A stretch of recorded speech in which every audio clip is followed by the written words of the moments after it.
በመካከለኛው ምስራቅ የሰማይ ክልል ላይ የተዘረጋው የራዳር መረብ እንደ ግዙፍ የሸረሪት ድር እያንዳንዱን እንቅስቃሴ ይከታተላል። ከወፍ በረራ እስከ ጀት እሽቅድምድም፣ ከባላስቲክ ሚሳኤል እስከ ድሮን ኳኳታ፣ የትኛውም ማዕከል ከምድር ተነስቶ ወደ ሰማይ ከፍ ሲል የቀይ ደውል ማስጠንቀቂያ በቴልአቪቭና በዋሽንግተን የመቆጣጠሪያ ክፍሎች ውስጥ ይጮኻል። ዓለም የለመደው ጦርነት ይህንን ነው። ጠላት መሳሪያውን ወደ ሰማይ ይተኩሳል፣ ተከላካዩ በራዳር ያየዋል። ከዚያም አጥላፊ ሚሳኤል ልኮ በጠፈር ላይ ወይም በሰማይ ላይ ያጋየዋል። ይህ የሲጅልና የሻብ ሚሳኤሎች የሚከተሉት የባላስቲክ ህግ ነው። ነገር ግን ከዚህ የተለመደ የጦርነት ቀመር ውጪ የፊዚክስን ህግ ለራሱ ተጠቅሞ እንደ መንፈስ የሚመጣ እንደ እባብ የሚሽሎኮሎክና የመቃብር ጸጥታን ለብሶ ሞትን የሚያደርስ ሌላ አስፈሪ መሳሪያ በኢራን መጋዘኖች ውስጥ ተደብቋል። የመሳሪያ ወደ ሰማይ አይወጣም፣ በራዳር ስክሪን ላይ እንደ ነጥብ አይታይም። እርሱ ከምድር ጋር ተጣብቆ ተራሮችን ተደግፎ ሸለቆዎችን ተከትሎ የሚጓዝ የክሩዝ ቴክኖሎጂ ውጤት ነው። ስሙ ሱማር ይባላል። በቴህራን ወታደራዊ ሰልፎች ላይ ሲታይ ብዙም ትኩረት ያልተሰጠው፣ ነገር ግን በተግባር ሲመዘን እስራኤልን እንቅልፍ የነሳት የማይታየው ገዳይ ይህ ነው። የሱማር ታሪክ የሚጀምረው በኢራን ላቦራቶሪዎች ውስጥ አይደለም። የመሳሪያ የራስ የሆነ ጨለማና በዓለም አቀፍ ደረጃ አነጋጋሪ የሆነ የስርቆት አሊያም የኮንትሮባንድ ታሪክ አለው። ታሪኩ የሚጠነሰሰው እንደ አውሮፓውያን አቆጣጠር በ1991 የሶቪየት ህብረት በፈራረሰችበት ድንግዝግዝ ወቅት ነው። የሶቪየት ኢምፓየር ሲወድቅ ግዙፍ የጦር መሳሪያ ክምችት በየቦታው ተበተነ። በተለይም ዩክሬን ከሩሲያ ቀጥሎ ብዛት ያለው የኒውክለርና የክሩዝ ሚሳኤል ባለቤት ሆና ቀረች። በወቅቱ የነበረው የፖለቲካ ትርምስና የኢኮኖሚ ቀውስ ውስጥ የጦር መሳሪያዎች በድብቅ ገበያ መቸብቸብ ጀመሩ። በ2001 ዓ.ም በዓለም የስለላ መረብ ውስጥ አንድ አስደንጋጭ ዜና ተሰማ። 12 የሚሆኑ እጅግ ዘመናዊ የሆኑ የኒውክለር ራስ መሸከም የሚችሉ የሩሲያ ሰራሽ KH-55 በኔቶ መጠሪያው AS-15 ኬንት ክሩዝ ሚሳኤሎች ከዩክሬን መጋዘን ጠፉ። እነዚህ ሚሳኤሎች ለወራት የት እንደገቡ አይታወቅም ነበር። በመጨረሻም ዱካቸው ሲገኝ ቻይናና ኢራን ውስጥ ብቅ አሉ። ኢራን ይህንን ወርቃማ ዕድል አላበከነችም። የኢራን ኤሮስፔስ ኢንጂነሮች ሚሳኤሉን አንዲት ብሎን ሳትቀር ፈታቱት። እያንዳንዱን ሽቦ፣ እያንዳንዱን የሞተር ክፍልና የበረራ መቆጣጠሪያ ኮምፒውተር ወይም ጋይዳንስ ሲስተም አጠኑት። ይህ ሂደት ሪቨርስ ኢንጂነሪንግ ወይም ቴክኖሎጂን ገልብጦ መስራት ይባላል። ከዓመታት ድካም በኋላ በ2015 ኢራን ለዓለም አንድ አዲስ መሳሪያ አስተዋወቀች። ስሙን ሱማር አለችው። ሲያዩት ግን ያው የሩሲያው KH-55 ነበር። የሶቪየት ዴን ያለው የኢራን ስም የተሰጠው የመካከለኛው ምስራቅን የኃይል ሚዛን የናደ መሳሪያ። ሱማር የሚለው ስም የተመረጠው በኢራን ኢራቅ ጦርነት ወቅት በሳዳም ሁሴን የኬሚካል ጥቃት ሙሉ በሙሉ የወደመችውን የኢራን ከተማ ለማስታወስ ነው። ስሙ በራሱ ከአመድ ውስጥ የተነሳ በቀል የሚል ስሜት አለው። ሱማር ከባላስቲክ ሚሳኤሎች ለምን ይለያል? ለምንስ ይበልጥ አደገኛ ነው? ይህንን ለመረዳት የራዳርን አሰራርና የምድርን ቅርጽ ማወቅ ያስፈልጋል። የትኛውም መሬት ላይ የተተከለ ራዳር የሚሰራው በእይታ መስመር ወይም ላይን ኦፍ ሳይት ነው። ምድር ደግሞ ክብ ናት። ስለዚህ ራዳሩ ከሩቅ ሊያይ የሚችለው ወደ ላይ ከፍ ብሎ የሚመጣን ነገር ብቻ ነው። አንድ ነገር ከመሬት ጋር ተጣብቆ ከራዳሩ አድማስ ወይም ራዳር ሆራይዘን በታች ከተጓዘ ራዳሩ ሊመለከተው አይችልም። ባላስቲክ ሚሳኤሎች ወደ ጠፈር ስለሚወጡ ራዳሮች ከ1000 ኪሎ ሜትር ርቀት ያዩዋቸዋል። ሱማር ግን እንደዚህ አይደለም። ከተተኮሰ በኋላ ወዲያውኑ ወደ መሬት ይወርዳል። ከፍታው ከ30 እስከ 50 ሜትር ብቻ ሊሆን ይችላል። ይህ ማለት በአንዳንድ ቦታዎች ከባለ 5 ፎቅ ህንጻ በታች ይበራል ማለት ነው። አንድ ሚሳኤል በዚህ ዝቅተኛ ከፍታ በሰዓት 800 ወይም 900 ኪሎ ሜትር ፍጥነት ሲምዘገዘግ አስቡት። ተራራ ሲያገኝ አብሮ ከፍ ይላል፣ ሸለቆ ሲያገኝ አብሮ ዝቅ ይላል። የባህሪው ትሬን ሃጊንግ ወይም መሬትን ታኮ መብረር ይባላል። ሱማር ይህን የሚያደርገው በውስጡ በተገጠመለት የራዳር አልቲሜተር አማካኝነት የመሬትን ቅርጽ እያነበበ ነው። የእስራኤል አይረንዶምና አሮ የተሰሩት ከላይ ለሚመጣ ጠላት ነው። አይኖቻቸው ወደ ሰማይ ተተከሉም ናቸው። ሱማር ግን የሚመጣው ከእግራቸው ስር ነው። የመሳሪያ ኢራን ከሚገኝ ማዘዣ ጣቢያ ተነስቶ የኢራቅን በረሃ አቋርጦ የዮርዳኖስን ተራሮች ተከትሎ ወደ እስራኤል ድንበር ሲጠጋ ማንም አያየውም። ምናልባትም ድምፁን የሰማ እረኛ ወይም በአጋጣሚ ያየው መንገደኛ ካልሆነ በስተቀር ወታደራዊ ራዳሮች ሰማዩ የጠራ ነው ብለው ሪፖርት እያደረጉ ነው። ሱማር እስራኤል ምድር ገብቶ ኢላማው ላይ ሊፈነዳ ጥቂት ሰከንዶች ሲቀሩት ብቻ ነው የሚታየው። ያኔ ደግሞ ለመከላከል ጊዜ የለም። የሳይረን ድምፅ የሚሰማው ከፍንዳታው በኋላ ሊሆን ይችላል። ይህ ነው ሰርፕራይዝ ወይም ድንገተኛ ጥቃት ማለት። የቴልአቪቭ ሰማይ ጠቀስ ህንፃዎች መስታወታቸው የሚርገበገበው የሱማር ሞተር ጮት ሲደርስ ነው። የሱማር ርቀት ሌላው አስፈሪ ጎኑ ኦሪጂናሉ የሩሲያ KH-55 እስከ 2500 እና 3000 ኪሎ ሜትር ይጓዛል። ኢራን የሰራችው ሱማር ቢያንስ ከ2000 ኪሎ ሜትር በላይ እንደሚጓዝ ይገመታል። የርቀት ኢራን ከግዛቷ መሃል ሆና እስራኤልን ብቻ ሳይሆን ደቡብ ምስራቅ አውሮፓን በሜዲትራኒያን በሜዲትራኒያን ባህር ያሉ የአሜሪካ መርከቦችንና የግብፅን ወሳኝ ቦታዎች መምታት ትችላለች። ይበልጥ የሚያስፈራው ደግሞ ሚሳኤሉ አየር ላይ ለሰዓታት መቆየት መቻሉ ነው። ቀጥታ ወደ ኢላማው ከመሄድ ይልቅ የጠላትን የአየር መከላከያ ለማምታታት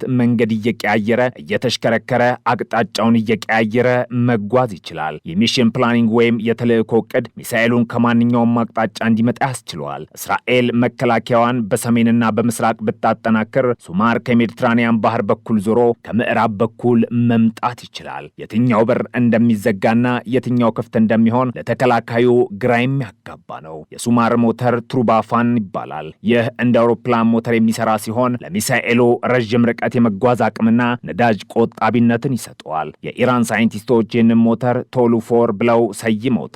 ሞተሩ ትንሽ ነው፣ ቀላል ነው፣ ግን ደግሞ ኃይለኛ። የሚሳኤሉ ክንፎች በሚወነጨፉበት ጊዜ የታጠፉ ናቸው። ልክ አየር ላይ ሲወጣ ይዘረጋሉ።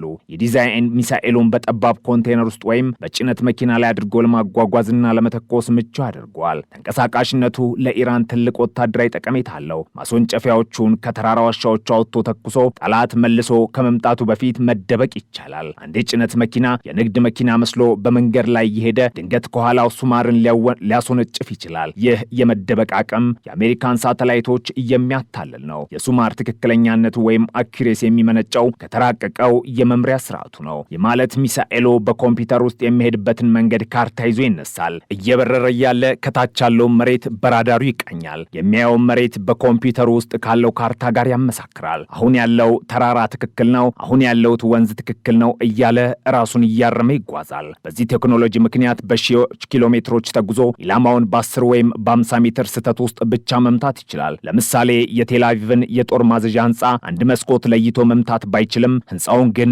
በትክክል ያገኘዋል። ኢራን ሱማርን ስትሰራ አንድ ነገር አረጋግጣለች። ይኸውም የድሆች ቶማሆክ ባለቤት መሆኗን ነው። አሜሪካ በ1991 በኢራቅ ጦርነት ወቅት ቶማሆክ ክሩዝ ሚሳኤሎችን በመጠቀም የሳዳም ሁሴንን ጦር ሽባ አድርጋው ነበር። ያኔ ዓለም አፏን ይዛ የተመለከተችው ቴክኖሎጂ አሁን በኢራን እጅ ይገኛል። የሱማር መኖር እስራኤል ብቻዋን ኢራንን ለማጥቃት የምታደርገውን ዝግጅት ውስብስብ ያደርገዋል። ምክንያቱም እስራኤል የኢራንን ኒውክሌር ጣቢያ ብትመታ ኢራን በምላሹ በመቶዎች የሚቆጠሩ ሱማርና የሱ ተከታይ የሆነውን ሆቬዜ ሚሳኤሎችን ታዘንባለች። እነዚህ ሚሳኤሎች ዝቅ ብለው ስለሚበሩ አይረንዶም ከሚያየው በታች ሸልኮ ይገባሉ።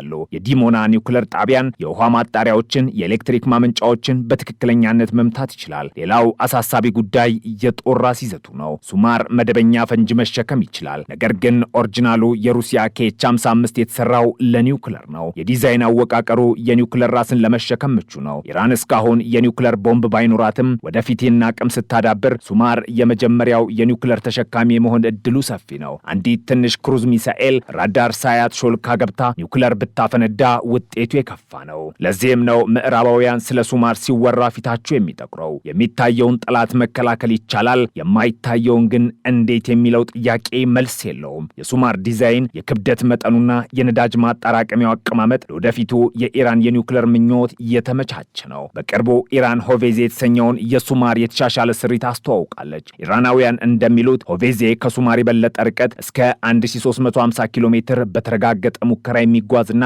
ይበልጥ ትክክለኛም ነው። በ2019 የሳውዲ አረቢያ የነዳጅ ማጣሪያዎች አብካይክና ኩራይስ በድሮኖችና በክሩዝ ሚሳይሎች ሲጠቁ ዓለም የዚህን ቴክኖሎጂ አደገኛነት በተግባር አየች። ምንም እንኳን ጥቃቱ የየመን ሁቲዎች ነው ቢባልም ጥቅም ላይ ያሉት መሳሪያዎች ከሱማርና ከኢራን ቴክኖሎጂ ጋር ቀጥተኛ ዝምድና ነበራቸው። የአሜሪካው ፓትሪዮት የአየር መከላከያ ሳውዲ ውስጥ ተተክሎ ነበር። ነገር ግን እነዚህን ዝቅ ብሎ የሚበሩ መሳሪያዎች አላያቸውም። ማጣሪያዎቹ በእሳት ጋዩ።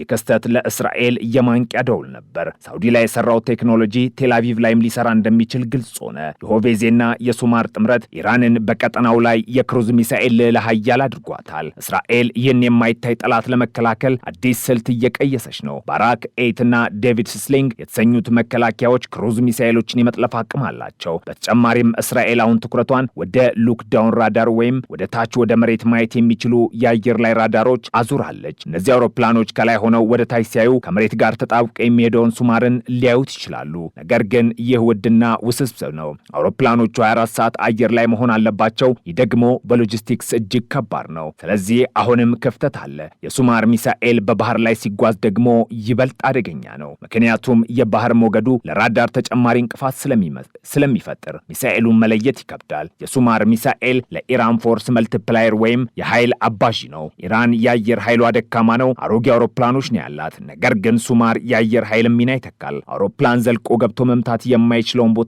ሱማር ዘልቆ ገብቶ ይመታል። አብራሪ አይሞትም፣ ውድ አውሮፕላን አይከሰከስም። አንዱ ሱማር ቢመታ እንኳን ኢራን በመቶች የሚቆጠሩ ሌሎችን ማምረት ትችላለች። ዋጋው ከአውሮፕላን ጋር ሲነጻጸር ርካሽ ነው። ኢኮኖሚያዊ ጦርነት ላይ ሱማር አዋጭ ነው። እስራኤል አንድን ሱማር ለመምታት ውድ የሆነ ታሚር ወይም ስታነር ሚሳኤል መተኮስ አለባት። የኢራን ስትራቴጂ ብዙ ርካሽ ሱማሮችን በመተኮስ የእስራኤልን ውድ የመከላከያ ክምችቶች ማራቆት ነው። በፖለቲካው ዓለም ሱማር የኢራን ረጅም እጅ ነው። ኢራን በቀጠናው የምትፈልገውን ፖለቲካዊ ተጽዕኖ ለማሳረፍ ይህንን መሳሪያ ትጠቀምበታለች። ወዳጆቿን ሄዝቦላህን፣ የየመን ሁቲዎችን፣ የኢራቅ ሚሊሻዎችን በዚህ ቴክኖሎጂ ታስታጥቃለች። የየመን ሁቲዎች ኩድስ የተሰኘ ክሩዝ ሚሳኤል አላቸው። የሚሳኤል የሱማር የቅርብ ዘመድ ነው። ኢራን ቴክኖሎጂን በማዛመት እስራኤልና አሜሪካን በተለያዩ ግንባሮች ወጥራ ይዛለች። ሱማር በቴህራን ብቻ ሳይሆን በየመን ተራሮችና በሊባኖስ ሸለቆዎች ውስጥም ተደብቆ ሊኖር ይችላል። ይህ ደግሞ ስጋቱን አህጉራዊ ያደርገዋል። እስራኤል የሰሜን ድንበሯን ስትጠብቅ ከደቡብ በኩል ከየመን በሚነሳ ኩድስ ወይም ሱማር ልትመታ ትችላለች። የሱማር ታሪክ የቴክኖሎጂ ስርቆት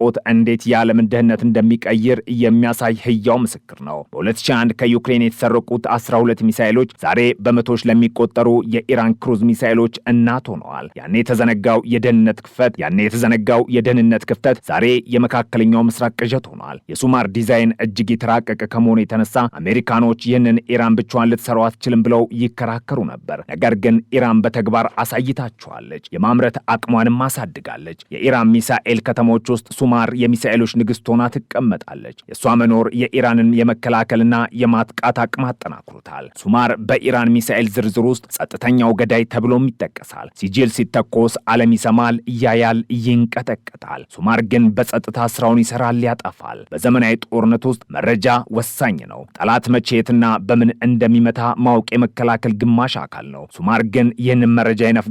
የሚመጣበትን አቅጣጫ ማወቅ አይቻልም። የሚመጣበትን ሰዓት ማወቅ አይቻልም። ኢላማው የት እንደሆነ እስከ መጨረሻው ሰከንድ ድረስ አይታወቅም። ይህም አይታወቅ ባህሪው በእስራኤልና በአሜሪካ ወታደራዊ ዕቅድ አውጪዎች ዘንድ ከፍተኛ ጭንቀት ፈጥሯል። የመካከለኛው ምስራቅ ሰማይ ብዙ ሚሳኤሎችን አስተናግዷል። ነገር ግን እንደ ሱማር ያለ የተራሮችን ቅርጽ እየተከተለ እንደ ወፍ እየተንሳፈፈ ራዳሮችን እያታለለ ከ2000 ኪሎ ሜትር ርቀት መጥቶ በሩን የሚያንኳኳ እንግዳ አልነበረም። የመሳሪያ ጦርነትን ከጉልበት ወደ ብልሃት፣ ከፍጥነት ወደ ስትራቴጂ ቀይሮታል። ሱማር ስሙ የከተማ ቢሆንም ግብሩ ግን የጥፋት ወንዝ ነው። በዚያች የጥፋት ቀን እስራኤል ሰማዩን ስትጠብቅ ጥፋት ከምድር ሊፈልቅ ይችላል። ይህ ሱማር እውነታ ነው። ተራሮች ሚስጥሩን ይደብቃሉ፣ ሸለቆች መንገዱን ያሳያሉ። እናም ሱማር በጨለማ ውስጥ አድፍጦ የመጨረሻውን የጥፋት ትዕዛዝ ይጠባበቃል። የዚህ ሚሳኤል መኖር ብቻ ቀጠናውን በፍርሃት ጥላ ስር አኑሮታል።